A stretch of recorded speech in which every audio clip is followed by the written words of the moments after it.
Halo bosku, selamat datang di channel Medi Story. Semoga kalian sehat selalu ya, dan selalu dilancarkan rezekinya. Jangan lupa ya, subscribe, like, dan share ya, biar kami lebih semangat lagi bikin kontennya. Salam persaudaraan, terima kasih.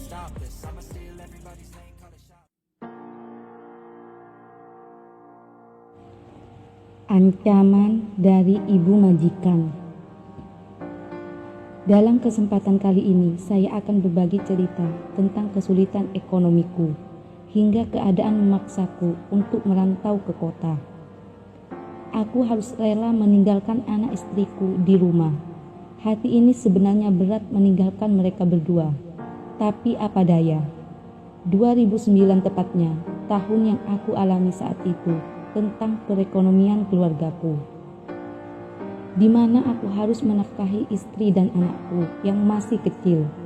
Karena 2 tahun pernikahanku, aku masih belum mendapatkan pekerjaan yang tetap dan hanya bekerja serabutan saja, itu pun kalau ada yang mengajak. Sangat sulit sekali waktu itu aku mencari pekerjaan di kampungku.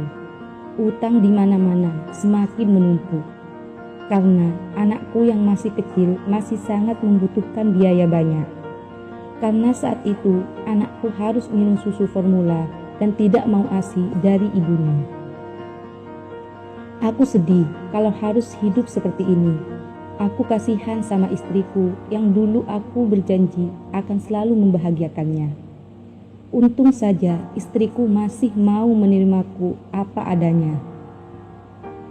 Hingga akhirnya aku izin kepada istriku untuk pergi ke kota mencari pekerjaan. Dan istriku alhamdulillah menyetujuinya.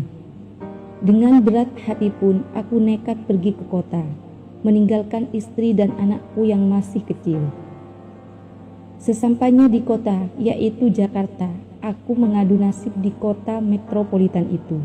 Dengan penuh harapan aku bisa mendapatkan pekerjaan yang layak yang hanya modal ijazah SMP. Hari itu baru pertama kali aku menginjakkan kakiku di kota Jakarta. Tidak ada sanak saudara di sana. Hanya ketekatan dan keyakinan aku bisa sampai di tanah Jakarta. Kemudian aku mencoba mencari pekerjaan dengan berjalan kaki. Siapa tahu ada lowongan pekerjaan yang biasanya tertempel pada dinding ataupun tiang listrik di pinggir jalan. Setengah jam berjalan kaki, aku belum juga menemukan kertas yang menempel di tiang listrik atau pepohonan. Sangat lelah sekali aku hari itu karena cuaca yang juga sangat panas. Tapi walaupun begitu, tidak akan mematahkan semangatku untuk terus mencari pekerjaan demi keluarga kecilku. Aku berhenti sejenak di bawah pohon beringin yang ada di pinggir jalan untuk istirahat.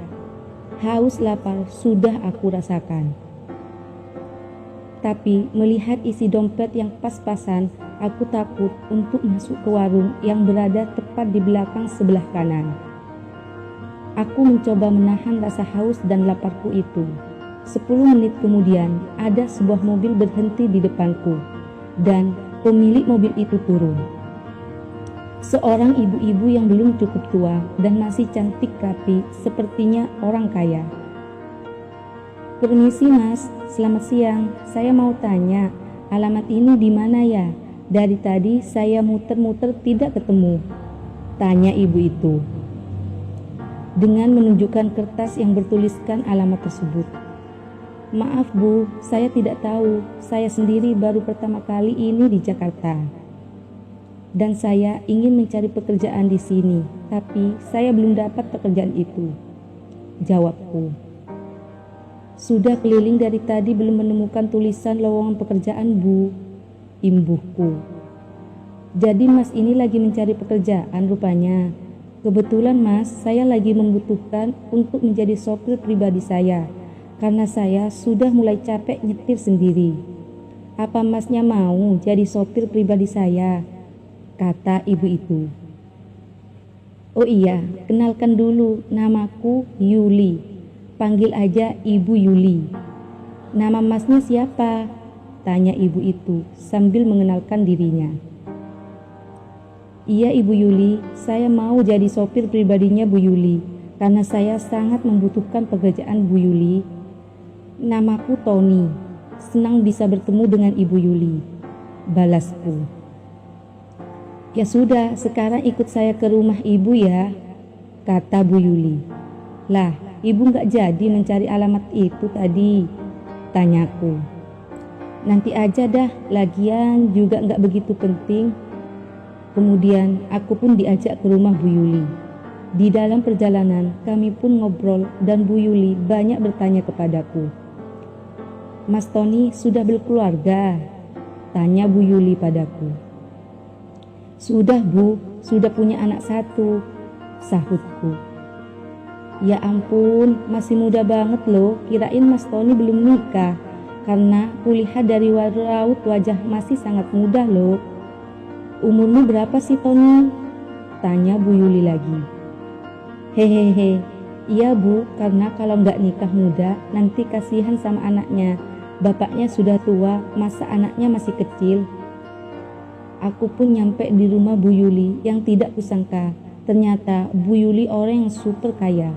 Rumahnya begitu megah, luas bertingkat dan banyak taman di dalamnya. Kulihat ada beberapa mobil yang terparkir rapi di garasi depan. Aku terbengong ketika itu. Ini rumah Bu Yuli, gede banget dan luas ya Bu, tanyaku. Iya Tony, ini rumahku, ku bangun dengan kerja keras bersama suami, sahutnya. Terus suami Ibu Yuli kemana? Tanyaku balik.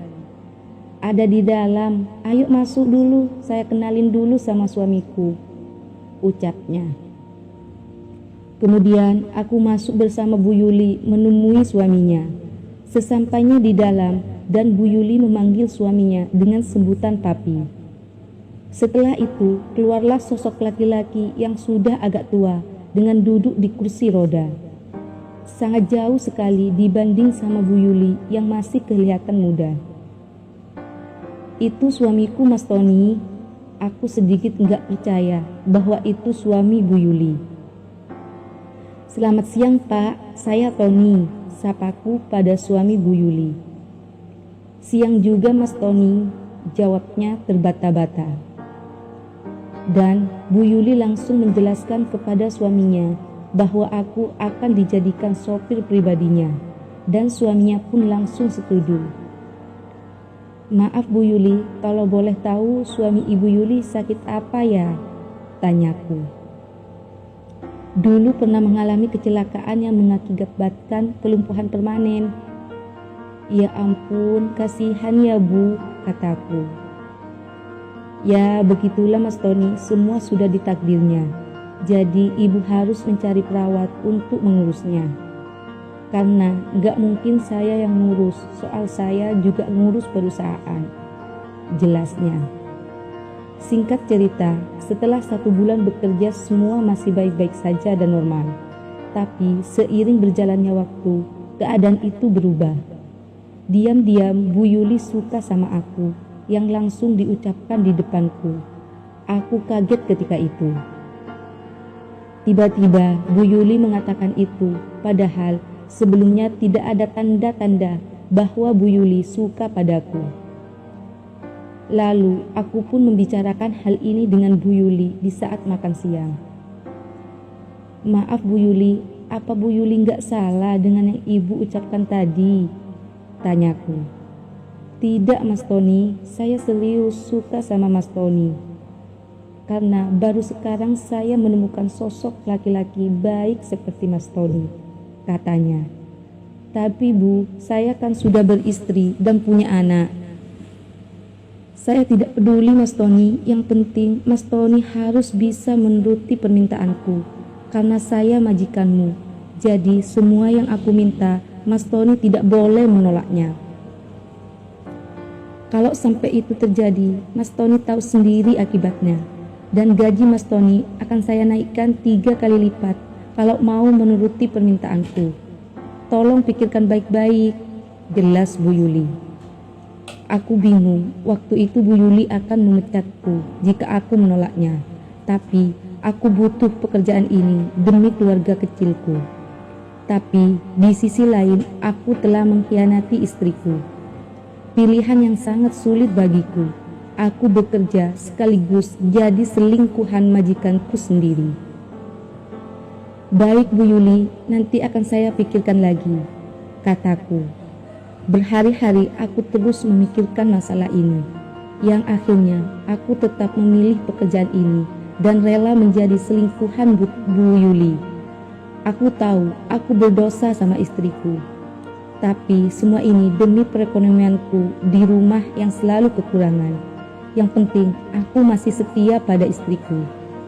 Lalu kemudian aku bilang ke Bu Yuli bahwa aku tetap akan bekerja di sini dan akan selalu menuruti permintaan Bu Yuli.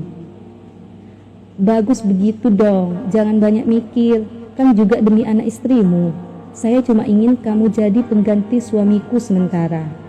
Karena sudah 10 tahun saya tidak merasakan berbagi dengan suamiku, kata Bu Yuli. Iya Bu Yuli, Tony tahu itu. Semoga aku bisa jadi pengganti suami Bu Yuli, sahutku. Setelah itu, aku dan Bu Yuli pun resmi berselingkuh. Aku pun selalu menuruti permintaan majikanku itu. Lama-lama, hubunganku dengan Bu Yuli pun makin menjadi-jadi, hingga kita pun hilang kontrol. Di rumah pun ketika Bu Yuli lagi ingin, aku harus siap untuk meladeni Bu Yuli, tanpa memikirkan lagi perasaan suaminya. Aku juga tak bisa berbuat apa-apa kecuali membuat Bu Yuli senang, karena kalau tidak, aku harus angkat kaki dari pekerjaan ini. Bu Yuli memang sungguh luar biasa. Walaupun umurnya sudah di atas 40 tahun, tapi kalau soal urusan itu tidak bisa diremehkan. Aku yang masih muda saja hampir tidak bisa membaginya. Tahun demi tahun, hubungan itu makin sulit dikendalikan, sehingga aku pun tidak bisa lepas dari masalah ini. Karena Bu Yuli juga sudah nyaman dan cocok denganku. Dan selama itu, perekonomianku pun mulai membaik. Tapi Bu Yuli merasa cemburu jika aku pulang kampung dan disuruh cepat-cepat balik ke Jakarta. Aku tidak boleh lama-lama berada di kampung. Jika aku lama-lama di kampung, Bu Yuli akan nekat membocorkan masalah ini kepada istriku. Aku hanya bisa pasrah sampai kapan hubungan dengan Bu Yuli akan berakhir. Aku sangat merasa bersalah dengan istriku, mengkhianati istriku bertahun-tahun. Hingga saat ini hubungan itu terus berlanjut. Dan Bu Yuli makin sayang padaku, hingga aku diajak untuk menikah siri. Aku gak pernah berpikir kalau ini bakalan terjadi dalam hidupku. Aku mulai bimbang dengan semua ini. Haruskah aku menerima ajakan nikah siri, atau aku tinggalkan pekerjaanku dan kembali pada istriku?